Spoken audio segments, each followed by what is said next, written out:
Oke guys, sahabat media, salam cinta dari Solo, Jawa Tengah. Pada kesempatan video perdana kali ini, kami channel Gower Family akan menyampaikan sedikit kisah tentang pedagang kuliner kaki lima di masa pandemi COVID-19 yang sudah melanda hampir 2 tahun. Tapi sebelumnya jangan lupa subscribe, like, comment, and share karena gratis alias tidak dipungut biaya. Semoga bermanfaat. Sahabat media, sudah kita ketahui bersama bahwa COVID-19 melanda dunia sudah hampir 2 tahun. Termasuk Indonesia terkena dampaknya. Semua terkena dampaknya. Baik sektor ekonomi, sektor usaha, usaha mikro, usaha kecil, usaha besar, semua terkena dampaknya. Tidak terkecuali pedagang kaki lima, sangat terpukul dengan kondisi saat ini. Lalu bagaimana pedagang kuliner kaki lima menghadapi situasi seperti ini? Banyak terjadi PHK di mana-mana, banyak usaha gulung tikar, ekonomi mengalami penurunan. Saya Andi W. Mulyo Hartono akan menceritakan sekelumit kisah tentang pedagang kuliner kaki lima menghadapi situasi pada saat terjadi pandemi. Karena saya adalah pelaku langsung, saya adalah pedagang kaki lima. Simak cerita selanjutnya. Sahabat media, berbicara tentang usaha kuliner kaki lima, kita cukup paham dan mengerti seluk-beluknya. Karena kita bergelut dengan usaha ini sekitar 22 tahun. Tepatnya kita mulai usaha ini pada tanggal 6 Februari tahun 1999. Dengan segala problematika, kendala dan masalah yang kita hadapi, kita mampu bertahan dan pada saat itu kita dibantu oleh 10 karyawan. Lalu pada awal tahun 2020 tibalah COVID-19 melanda Indonesia.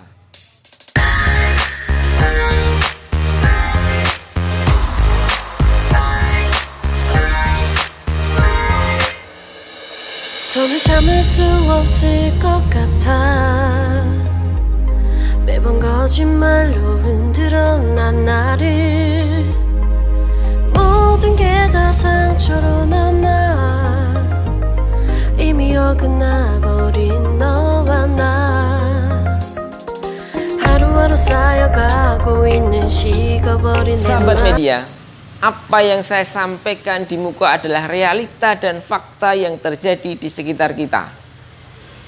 Meski bulan November tahun 2021 COVID-19 sudah melandai mengalami penurunan pada level 1 PPKN, tapi dampaknya begitu dahsyat merusak sendi-sendi ekonomi baik pada tataran masyarakat bahkan negara. Pedagang kuliner kaki lima di sekitar Sriwedari, yaitu stadion tempat PON pertama kali berada, stadion bersejarah yang diresmikan oleh Presiden RI yang pertama Insinyur Soekarno, pada mulanya dapat bertahan meski dengan separuh pegawai.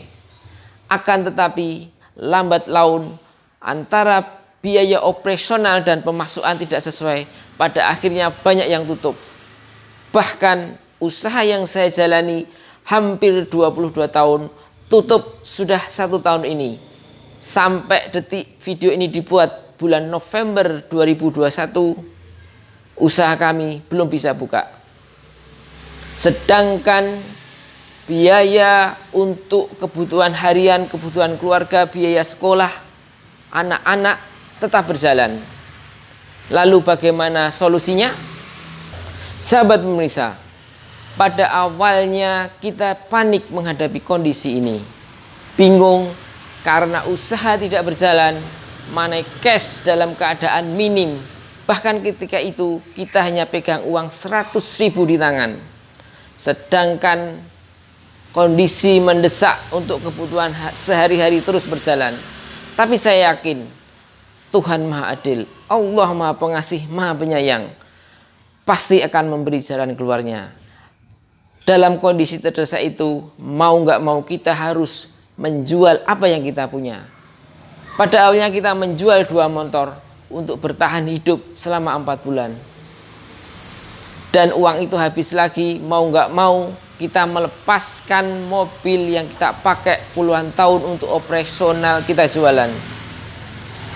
Alhamdulillah kita tawarkan cepat laku, dan uang itu untuk bertahan kita sampai detik ini kita waktu bikin video.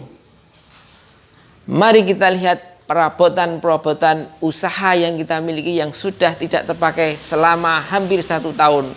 Istilah Jawanya dongkrok. Mari kita lihat. Hey guys, sahabat media.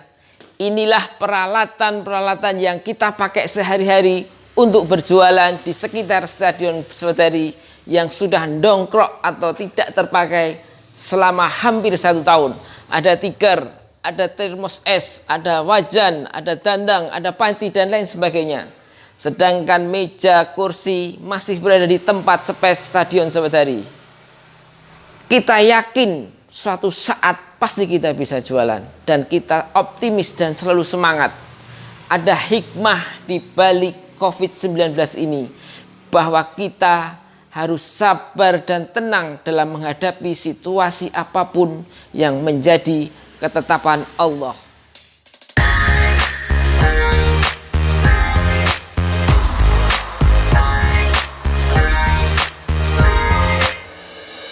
더는 참을 수 없을 것 같아 매번 거짓말로 흔들어 난 나를 모든 게 다 상처로 남아. Sobat media, sampailah kita di acara sesi penutup video kisah pedagang kuliner kaki lima pasca COVID-19. Meski ada pepatah mengatakan uang bukan segalanya, tapi kenyataan hidup segalanya butuh uang. Uang akan menjadi masalah, tetapi banyak masalah yang harus diselesaikan dengan uang. Uang tidak dibawa mati, tapi tidak sedikit orang terasa mati bila tidak memiliki uang. Pak, kalau cinta tidak ada urusannya dengan uang, akan tetapi bila cinta ada uang akan terasa lebih indah. Artinya apa? Kita tidak memandang enteng tentang uang. Yang terpenting, carilah uang dengan cara yang halal, dengan cara kejujuran, dan dengan cara tidak menyalahgunakan kedudukan. Maka disitulah baru dikatakan uang akan tepat berada di orang yang tepat. Maka uang itu hakikatnya akan menjadi keberkahan bagi semua umat. Yang terakhir mau saya sampaikan, tidak ada kesuksesan tanpa perjuangan. Tidak ada kesuksesan tanpa kerja keras, dan tidak ada kesuksesan tanpa doa dari kedua orang tua. Saksikan video kami berikutnya di channel Gower Family. Jangan lupa subscribe, like, share, dan komen, karena itu gratis, tidak dipungut biaya. Tetap semangat dalam beraktivitas. Salam cinta dari Solo, Jawa Tengah. Bye-bye.